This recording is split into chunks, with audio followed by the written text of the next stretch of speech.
Number 1، فلسطین انبیاء علیہ السلام کا مسکن اور سرزمین رہی ہے۔ نمبر 2، حضرت ابراہیم علیہ السلام نے فلسطین کی طرف ہجرت فرمائی تھی۔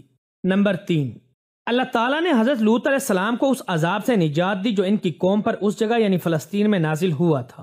نمبر 4، حضرت داؤد علیہ السلام نے اسی سرزمین پر اپنی رہائش رکھی اور یہیں اپنا ایک محراب بھی تعمیر فرمایا۔ نمبر 5، حضرت سلیمان علیہ السلام اسی ملک میں بیٹھ کر ساری دنیا پر حکومت فرمایا کرتے تھے۔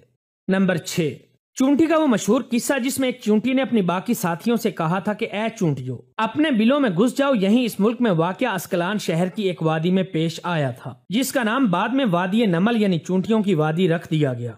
نمبر 7، حضرت زکریا علیہ السلام کا محراب بھی اسی شہر میں واقع ہے۔ نمبر 8، حضرت موسیٰ علیہ السلام نے اسی ملک کے بارے میں اپنے ساتھیوں سے کہا تھا کہ اس مقدس شہر میں داخل ہو جاؤ۔ آپ نے اس شہر کو مقدس اس شہر کے شرک سے پاک ہونے اور انبیاء علیہ السلام کا مسکن ہونے کی وجہ سے کہا تھا۔ نمبر 9، اس شہر میں کئی معجزات وقوع پذیر ہوئے جن میں ایک کنواری بی بی حضرت مریم علیہ السلام کے بطن سے حضرت عیسیٰ علیہ السلام کی ولادت مبارکہ بھی ایک معجزہ ہے۔ نمبر 10، حضرت عیسیٰ علیہ السلام کو جب آپ کی قوم نے قتل کرنا چاہا تو اللہ تبارک و تعالیٰ نے آپ کو اسی شہر سے آسمان پر اٹھا لیا تھا۔ نمبر 11، ولادت کے بعد جب عورت اپنی جسمانی کمزوری کی انتہا پر ہوتی ہے، ایسی حالت میں بی بی مریم سلام اللہ علیہ کا کھجور کے تنے کو ہلا دینا بھی ایک معجزہ الہی ہے جو کہ فلسطین میں ہی پیش آیا تھا۔ نمبر 12، قیامت کی علامات میں سے ایک حضرت عیسیٰ علیہ السلام کا زمین پر واپس تشریف لانا اسی شہر کے مقام سفید مینار کے پاس ہوگا۔ نمبر 13، اسی شہر کے ہی مقام باب لد پر حضرت عیسیٰ علیہ السلام مسیح دجال کو قتل کریں گے۔ نمبر 14، بعض روایات کے مطابق فلسطین ہی ارض محشر ہے۔ نمبر 15، اسی شہر سے ہی یاجوج و ماجوج کا زمین میں قتال اور فساد کا کام شروع ہوگا۔ نمبر 16، اسی شہر میں وقوع پذیر ہونے والے قصوں میں ایک قصہ طالوت اور جالوت کا بھی ہے۔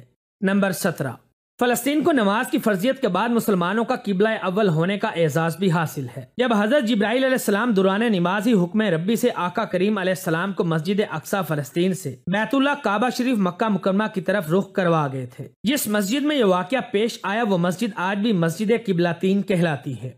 نمبر 18، حضور اکرم صلی اللہ علیہ وآلہ وسلم معراج کی رات آسمان پر جانے سے پہلے مکہ مکرمہ سے یہاں یعنی بیت المقدس تشریف لائے تھے۔ نمبر 19، سرکار دو عالم صلی اللہ علیہ وآلہ وسلم کے ساتھ انبیاء علیہ السلام نے یہاں نماز ادا فرمائی۔ اس طرح فلسطین ایک بار پھر تمام انبیاء علیہ السلام کا مسکن بن گیا۔ نمبر 20، سیدنا ابو ذر رضی اللہ تعالی عنہ فرماتے ہیں کہ میں نے آپ صلی اللہ علیہ وآلہ وسلم سے عرض کیا کہ زمین پر سب سے پہلی مسجد کون سی بنائی گئی؟ تو آپ صلی اللہ علیہ وآلہ وسلم نے فرمایا کہ مسجد حرام یعنی خانہ کعبہ۔ میں نے عرض کیا کہ پھر کون سی مسجد بنائی گئی؟ تو آپ صلی اللہ علیہ وآلہ وسلم نے فرمایا کہ مسجد اقصی یعنی بیت المقدس۔ میں نے پھر عرض کیا کہ ان دونوں کے درمیان کتنا فاصلہ تھا؟ آپ صلی اللہ علیہ وآلہ وسلم نے فرمایا کہ 40 برس کا، اور تو جہاں بھی نماز کا وقت پا لے وہی نماز ادا کر لے، پس وہ مسجد ہی ہے۔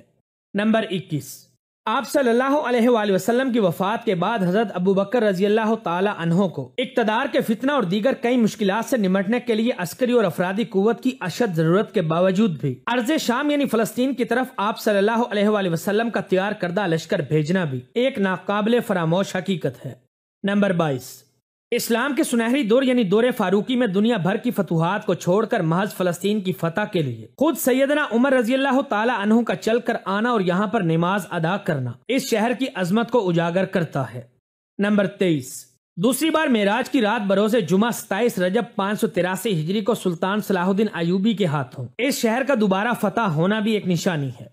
نمبر 24، بیت المقدس کا نام قدس قرآن مجید فرقان حمید سے پہلے تک ہوا کرتا تھا۔ قرآن پاک نازل ہوا تو اس کا نام مسجد اقصی رکھا گیا۔ قدس اس شہر کی اس تقدیس کی وجہ سے ہے جو اسے دوسرے شہروں سے ممتاز کرتی ہے۔ اس شہر کے اصول اور اسے رومیوں کے ظلم و ستم سے بچانے کے لیے 5000 سے زیادہ صحابہ کرام نے جام شہادت نوش فرمایا، اور شہادت کا باب آج تک بند نہیں ہوا، یہ سلسلہ ابھی تک چل رہا ہے۔ یہ شہر اس طرح شہیدوں کا شہر بھی کہلاتا ہے۔ نمبر 25، فلسطین کی عظمت کا اندازہ آپ اس بات سے بھی لگا سکتے ہیں کہ یہاں پر پڑھی جانے والی ہر نماز کا اجر 500 گنا بڑھا کر دیا جاتا ہے۔